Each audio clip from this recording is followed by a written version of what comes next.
Follina racconta musica è alla sua seconda edizione, dopo una prima edizione andata molto bene, con grande riscontro di pubblico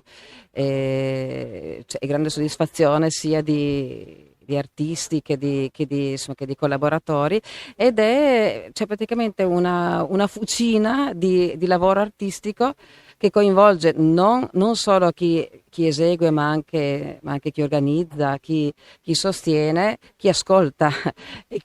chi si esibisce per offrire non solo al turista di passaggio, ma anche a chi abita a Follina una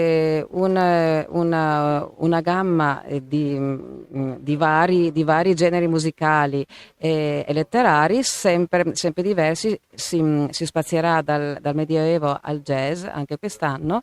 e si coinvolgeranno i giovani nel prossimo incontro che ricordo sarà il 12 maggio qui a Follina, e con la partecipazione degli alunni della scuola media a indirizzo musicale, in uno spettacolo con l'attore Andrea Nardin che si chiama Il Cariolante.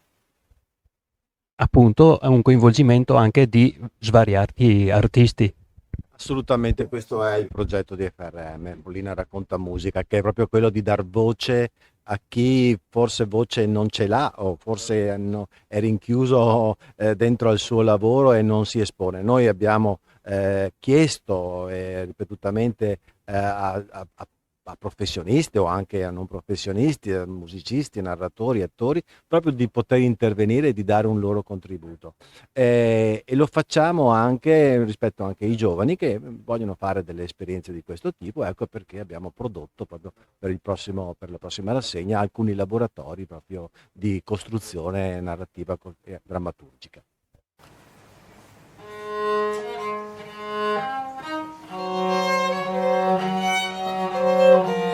La regione al fianco di tutti gli eventi culturali, in particolare qui a Follina, una cornice che si presta benissimo a quelle che sono le iniziative come questa Follina racconta musica, seconda edizione di un festival che l'anno scorso ha portato grandi numeri, molti spettatori che hanno visto veramente fare il pienone a queste iniziative. Non potevo mancare anche perché il comitato festeggiamenti di La Bella Farrò e Pedeguarda è comunque portato avanti da persone con grande passione insieme a quelle che organizzano questi eventi, quindi in bocca al lupo per questa seconda edizione che sarà sicuramente un successo.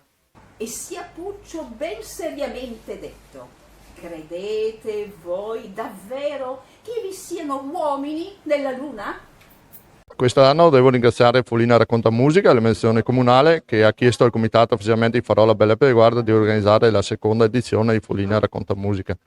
La svolgeremo con entusiasmo, come tutti i nostri eventi che abbiamo. Questo è per noi come evento culturale e musicale forse il primo evento così importante che organizziamo, e quindi ce la metteremo tutta.